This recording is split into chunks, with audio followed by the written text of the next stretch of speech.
In the chilly days of December back in 1986, our combat engineering battalion found itself deployed to the dense jungles of Honduras. Our mission? To construct a new airfield just north of the Rio Coco, a natural border dividing Honduras and Nicaragua. As a greenhorn on my first deployment beyond the familiar confines of the United States, the prospect of spending Christmas in the Central American wilderness was far from appealing.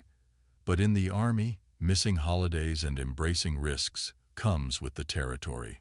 Little did I know, the risks awaiting in this less-traveled region of the Honduran jungle were of a nature I couldn't have possibly foreseen. Far more daunting than the threat of socialist guerrilla fighters. My name is Robert, and I'm a veteran of the U.S. Army. What I'm about to share is a story laced with terror, a tale of an encounter with something they called El Diablo, shrouded in mist and mystery. The mist before you offers a choice, a passage through to the unknown, leaving you to decipher what's real as you tread through what we soldiers referred to as the fog. The 1980s were tumultuous times for Central America. Nicaragua, a country ravaged by a major earthquake in 1971, faced economic collapse, rampant government corruption, and a violent political revolution. This backdrop was hauntingly reminiscent of the recent war in Vietnam.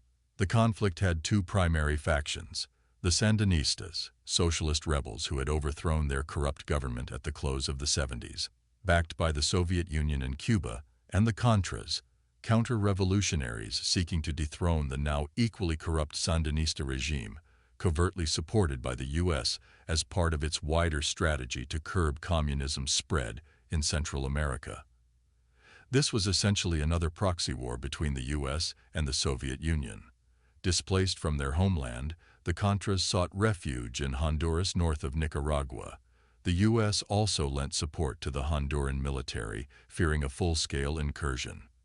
Our unit, the 27th Airborne Engineering Battalion from Fort Bragg, North Carolina, was tasked with building an airfield near the village of Hamastron, about 15 miles north of the border.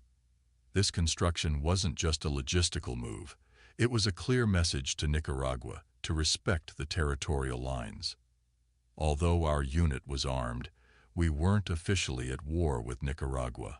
Our orders were explicit: avoid direct combat unless fired upon first. Our role was primarily defensive, a stance reminiscent of the early days of the Vietnam War. While some of our battalion focused on the airfield, others, myself included, joined Honduran troops for border security patrols and surveillance. As a radio and communication specialist, I wasn't much involved in the construction. Instead, I found myself frequently patrolling the border, keeping an eye out for any enemy movement. Our visibility was limited, so we relied on reconnaissance from aircraft and reports from the Soto Cano Air Base, some 200 kilometers to the west.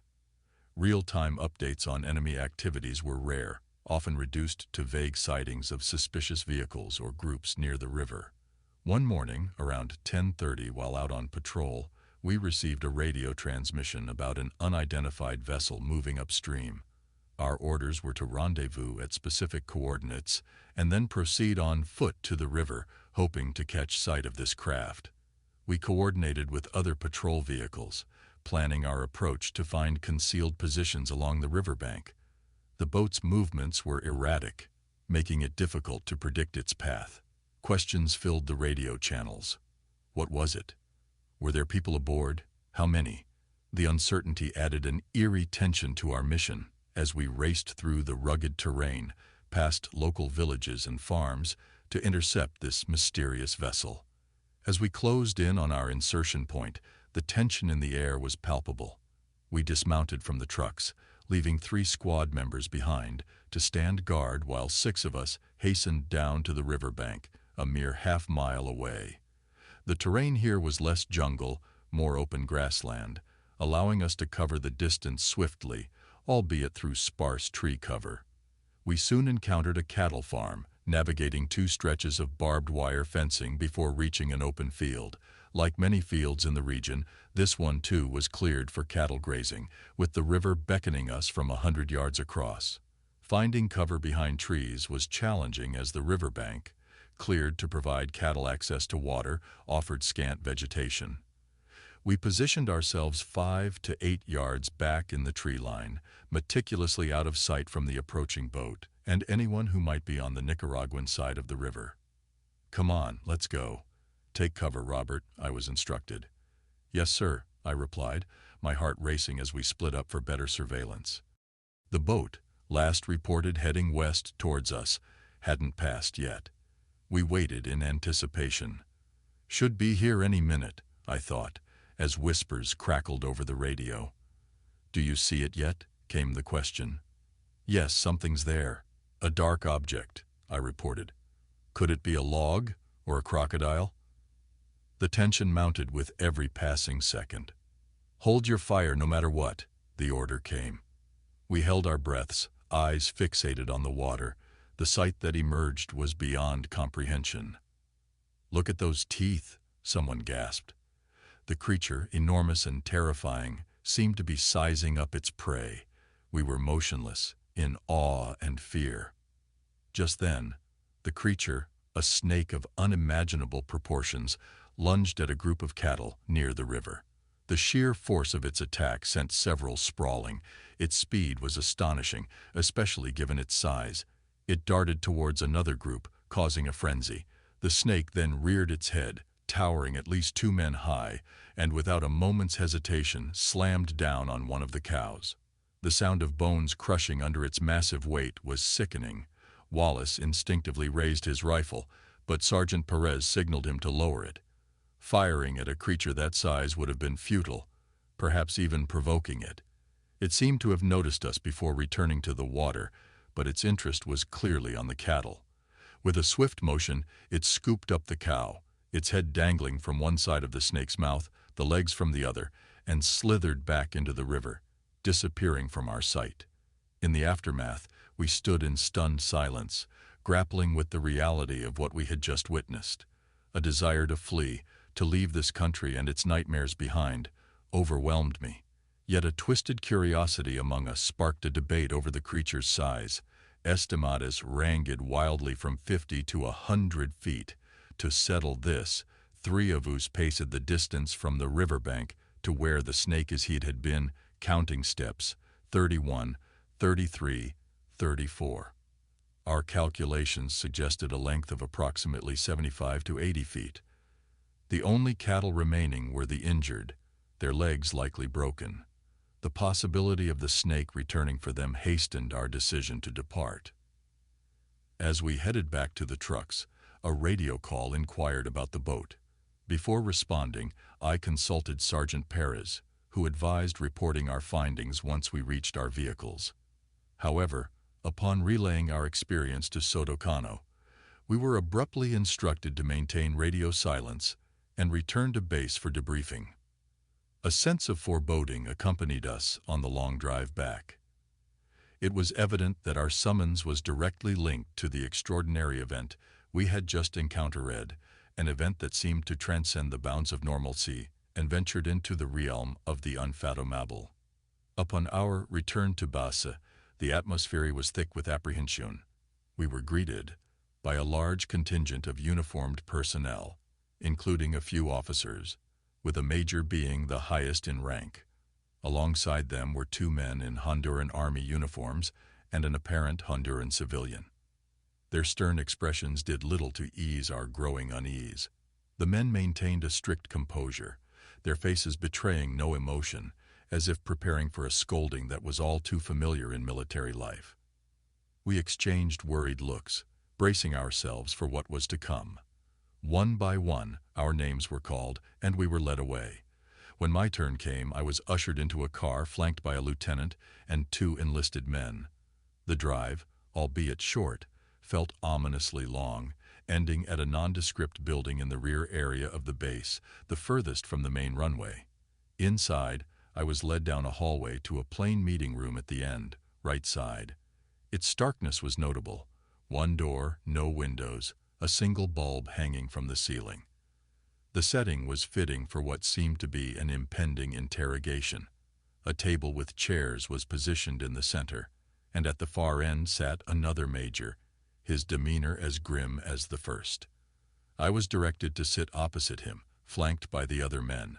Silence filled the room, an unspoken tension hanging heavy. The major broke the silence. "All right. What happened, soldier? Tell me everything." As I narrated the events, he listened intently, insisting on every detail from the moment we left our vehicles to our return. I obliged, leaving nothing out, and as I spoke, the room remained still, the men motionless, their expressions unreadable. Upon finishing, I looked around, seeking any sign of reaction. The major's expression remained unchanged. He glanced briefly at the door behind me, then back at me. "Tell me what happened, son. I want to hear it all again. I think I missed something." His tone wasn't accusatory, but it carried a weight that made me second-guess my own story. In the military, it's often the senior enlisted who do the yelling, the chewing out. But when a senior officer takes this approach, it's different. I hadn't erred, yet I felt like I was being treated as if I had. The major's manner made me question the veracity of my own words, though I knew them to be true. Was he suggesting I change my story? Did he know something I didn't? Was this a psychological tactic to coax a lie, only to then punish me for it? I repeated my account, identical to the first. Again, silence filled the room as I spoke. No interruptions, no questions. When I finished, the major leaned back, arms folded, his gaze intermittently shifting to the door behind me. The tension in the room was palpable, the uncertainty of what was to come lingering like a dense fog, leaving us in a state of limbo between reality and the incomprehensible. The tension in the room escalated as the major's frustration grew. His glares intensified, his tone sharpened.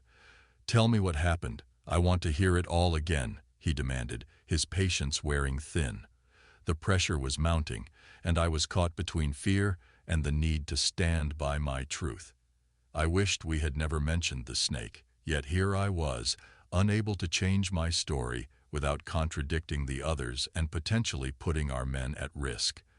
For the third time I recounted the events, my voice steadier than I felt. The room fell into a prolonged silence after I finished, the major's gaze piercing through me. Abruptly, he stood and left the room, the door clicking shut behind him. Muffled voices echoed from the hallway, the major conversing in Spanish, albeit not fluently, with a Honduran officer or official. My limited Spanish picked up words like Rio Coco, agua, and comer, water and eat. Were they discussing the snake? The possibility of it posing a danger, even to us. When I heard El Diablo and Muertos, the devil and dead, repeated in the conversation, a chill ran down my spine. The Hondurans seemed to be doing most of the talking, with the major mostly agreeing. The mention of El Diablo several times over made me wish I understood more Spanish. The major returned, not taking his seat but standing, leaning over the table, his hands pressed down firmly. He began to speak, his voice loud and tinged with anger. For the next 10 minutes he berated me, dismissing everything I had said. He insisted we had seen merely a large anaconda, maybe 20 feet long, and what I had thought to be a cow in its mouth was probably just a dog. He laughed at the idea of a giant snake, accusing me of fabricating the story, saying it was more likely a clump of leaves and branches in the water. He warned that such a ridiculous tale could harm the U.S.'s diplomatic relations with Honduras. The major then implied that insisting on a 75-foot snake could lead to severe consequences, hinting at charges for falsifying an official report, or worse. Though he didn't explicitly mention a court-martial, the threat was clear. I felt cornered, my integrity challenged. He concluded by calling me stupid, urging me not to throw away my career over this. As he sat down, the room's focus shifted to him. Everyone seemed shocked by his outburst, but no one spoke for a long while. The air was heavy with disbelief and a sense of injustice, yet bound by military protocol, we all remained silent, absorbing the weight of his words. The major leaned forward, his expression stern yet expectant, as he repeated his earlier directive. One last time. Tell me what you saw." The room was silent, every eye fixed on me. With a heavy heart, I echoed the narrative he demanded, recounting that we had seen nothing more than logs and brush in the river and a regular snake dragging away a small animal, perhaps a rabbit or an unfortunate dog. Even as I spoke these words, a part of me recoiled in disgust. I was betraying the truth to save my career, and it sickened me. I finished the fabricated story, my gaze falling to the table, feeling the weight of the lie heavy on my conscience. The Major's demeanor shifted, almost relaxing into a semblance of satisfaction. He stood, thanked me for my cooperation, and left the room nonchalantly. As he walked away, I overheard him mention something about audio tapes, which only added to my confusion. The lieutenant finally broke the silence, asking if I felt better now. His question felt hollow, and I could only muster a shrug, my mind racing with questions about what would happen next, to me and to the truth we had witnessed. I was escorted back outside, driven to the initial stop on the base, and informed that I would be returned to our camp at the airfield. The instructions were clear. Do not discuss the incident with anyone, including those I had been with. Isolation seemed to be the order of the day. As I boarded the vehicle alone, a sense of foreboding overwhelmed me. At 21, thoughts of never seeing my family again, of being taken somewhere else instead of the camp, crossed my mind. Thankfully, I was taken back to the airfield. Upon arrival, I was escorted to my quarters, where for 3 days I was confined to the routine of sleeping, eating, and showering, barred from any work or leaving the camp. Finally, I was driven back to Soto Cano and put on a plane to Fort Bragg. Among the few on board was a Honduran soldier, a sergeant, who approached me after takeoff. In a hushed tone, he spoke of the devil along the Rio Coco, suggesting I was lucky to have escaped its hunger. His words, while unexpected, didn't entirely surprise me, given the rumors that likely circulated about our encounter. Yet, my paranoia, fueled by the recent events, kept me silent, wary of any trap that might lead me to disobey orders. The sergeant made the sign of the cross and returned to his seat, leaving the rest of the flight uneventful. Upon my return to Fort Bragg, I sensed a change in the atmosphere. It wasn't overt shunning, but there was a subtle shift, as if my command had been informed of the incident. A month later, I found myself transferred to Fort Campbell in Kentucky, conveniently close to my hometown in Tennessee. The move, though unexpected, was a silent reminder of the encounter that had altered the course of my military career and left me wrestling with a truth too strange and too dangerous to acknowledge. My sudden transfer to a new unit after only 2 years with my first command struck me as highly unusual. Typically, such moves occur under specific circumstances like harassment or assault cases, where a fresh start elsewhere is needed. The fact that my new posting was close to my hometown in Tennessee only added to my suspicion. It felt like a subtle gesture from my previous command, a quiet thank you for complying with their orders and keeping silent about the incident. Moreover, being allocated a small apartment of my own instead of the standard barracks accommodation raised further questions. Was this another favor? Or perhaps a precaution, ensuring I didn't share my extraordinary experience with a roommate? At Fort Campbell, I encountered more oddities, though none as profound as the giant snake, or El Diablo, as it was referred to. Over the years, my curiosity about this creature never waned. I delved into research, finding stories similar to mine and hearing rumors, but nothing concrete. Scientists had discovered fossils of massive snakes in Colombia, estimated to be around 40 to 45 feet long and living some 60 million years ago. These fins, unearthed during strip mining for coal, were fascinating, yet they were based on partial skeletons, mainly vertebrae, without complete skulls. While science provided estimates and theories, what we witnessed a few decades ago defied these explanations. The Honduran soldiers' comments on the plane suggested that the locals along the Rio Coco might still harbor fears of El Diablo. Their fears seemed justified, considering what we had encountered. As for the aftermath and the way my story has been shared, I understand there's skepticism. Some have accused the channel of clickbaiting or exaggerating tales beyond the realm of reality, but my experiences, as recounted, were true to what I lived through, no matter how fantastical they may seem. While my experiences were harrowing and beyond the ordinary, especially compared to my 8 years of service without witnessing anything remotely similar, sharing these stories isn't meant to harm. They are, in a sense, benign to those who hear them, albeit chilling and thought-provoking. My time in the military was marked by experiences that were far from normal, pushing the boundaries of what is typically understood or accepted in the realm of the paranormal. Although I don't claim to be an expert in these matters, my stories, as incredible as they are, represent a chapter of my life that remains as mysterious and unexplained as the day it happened.